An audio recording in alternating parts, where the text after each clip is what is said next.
Hook 03s. My therapist gave me the most helpful advice of my life. She died before that appointment. Setup 325s. Grief, new therapist. Familiar technique.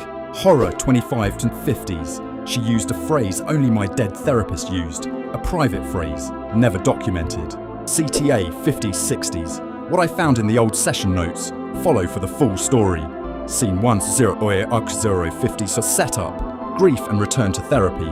Visual, empty therapy office. 2 chairs. Window light. Quiet. Narrator. Dr. Melissa Hartley had been my therapist for 6 years. She died in March. A sudden cardiac event at 54. I found out through her practice's automated email, which sent appointment cancellations before anyone realised what had happened.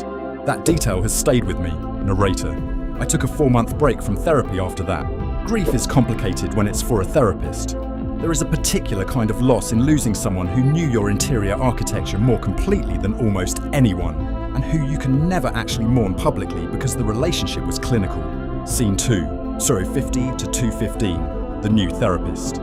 Visual, different office. New setting, subtle differences from before. Narrator.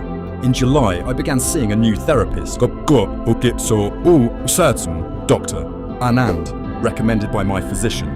She had no information about Dr. Hartley beyond what I chose to share, which was minimal. I mentioned I had been in therapy before. I didn't discuss methods or specifics. Narrator. The first 2 sessions were standard, the initial mapping of history, the establishing of rapport, nothing unusual. I was in that phase of early therapy where everything feels slightly formal, slightly effortful. Scene 3, 215 to 345. The phrase, visual, therapy session. Hands on chair arms, clock on wall. Narrator. In the 3rd session, I was describing a specific pattern in my behaviour, a tendency I have to mentally rehearse negative outcomes in detail before any significant event. Dr. Hartley had a specific name for this that she had coined herself. She called it defensive previewing. It was not a clinical term. It was her own language developed over our 6 years of work. Visual, word appearing on screen, defensive previewing narrator. At the end of her description of what I had shared, Dr. Anand paused and said, "What you're describing sounds like what some practitioners call defensive previewing."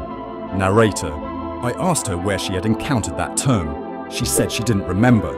She thought it might be from a workshop or a paper she'd read. She offered to look it up. I told her not to worry about it. I ended that session early. Scene 4, 345 to 530, the investigation. Visual, boxes of old session notes. Handwriting, late night research. Narrator. When I got home, I went through everything I had from my 6 years with Dr. Hartley. I had kept some of the written exercises she had given me, a few letters she had written at my request for professional situations, and 1 box of her notes that her practice had sent me at my request for continuity of care. Narrator. The term defensive previewing appears in her notes 3 times. All 3 are in sessions from the last 8 months of her practice. All 3 are written in pencil rather than pen, her standard for provisional terminology she hadn't finalised. Narrator. There is no publication trail for the term. I searched academic databases for 6 hours. No published paper, no conference presentation, no workshop transcript. The term originated with Dr. Hartley and appears nowhere else. Visual. Search results showing 0 matches. Narrator. The question I could not answer.